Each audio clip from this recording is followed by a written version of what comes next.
ঘরে বসে সাফল্য পাওয়া যায় না, তোমাকে বাইরে যেতে হবে এবং এটি অর্জন করতে হবে।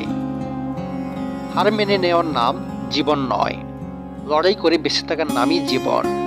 যারা আঘাত পেয়ে উঠে দাঁড়ায় তারাই জীবনে একদিন অনেক কিছু করে দেখায়। শক্তিশালী ও সাহসী হও, ভয় পাবে না, আশা হারাবে না, কারণ ঈশ্বর যেখানে থাকুক না কেন আপনার সাথে আছে। কখনো কখনো ভুল পছন্দ আমাদের সঠিক জায়গায় নিয়ে আসে। সাফল্য চেয়ে ব্যর্থতা থেকে বেশি শেখা যায়, কারণ ব্যর্থতা কখনো থামতে দেয় না, যে চরিত্র গঠন করে। যদি তোমার সফল হওয়ার সংকল্প যথেষ্ট দৃঢ় হয়, তাহলে ব্যর্থতা কখনই তোমাকে অতিক্রম করবে না।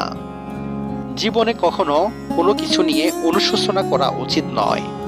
যদি এটা ভালো হয় তবে এটি দুর্দান্ত, আর যদি খারাপ হয় এটি অভিজ্ঞতা। মনে রাখবেন, জীবনের সবচেয়ে বড় শিক্ষা খারাপ সময়, এবং খারাপ সময় থেকে শিক্ষা পাওয়া যায়।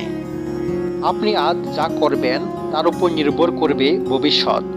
মানুষ খুব কমই সফল হয়, যদি না তারা যা করছে তাতে আনন্দ পায়। জীবনে সফল হতে চাইলে দুটি জিনিস প্রয়োজন: আত্মবিশ্বাস আর জেদ।